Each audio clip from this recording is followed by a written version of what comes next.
कलेची नगरी म्हणून प्रसिद्ध असलेल्या पुणे येथील आर्ट बीट्स फाउंडेशनच्या वतीने नुकतीच एक राष्ट्रीय स्तरावर चारकोल गणेशा ही स्पर्धा आयोजित करण्यात आली होती।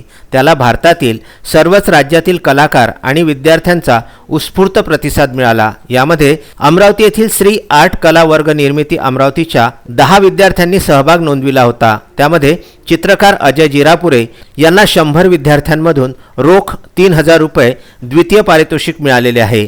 तसेच वैष्णवी जुमळे यांना गोल्ड मेडल मिळालेले आहे।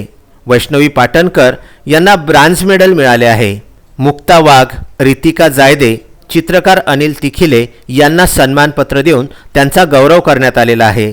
श्री आर्ट कला वर्ग कला निर्मिती अमरावतीचे संचालक प्राध्यापक सारंग नागठाणे यांनी त्यांना पुढील वाटचालीसाठी शुभेच्छा दिलेल्या आहेत। बीट्स फाउंडेशन ही संस्था गेली 10 वर्षे सातत्याने कलाकार आणि नवोदित कलाकारांसाठी एक व्यासपीठ निर्माण करून देत आहे। स्पर्धेबद्दलची माहिती या संस्थेचे संस्थापक संचालक संतोष पांचाळ यांनी दिलेली आहे। Vidarbha news bureau, Amravati.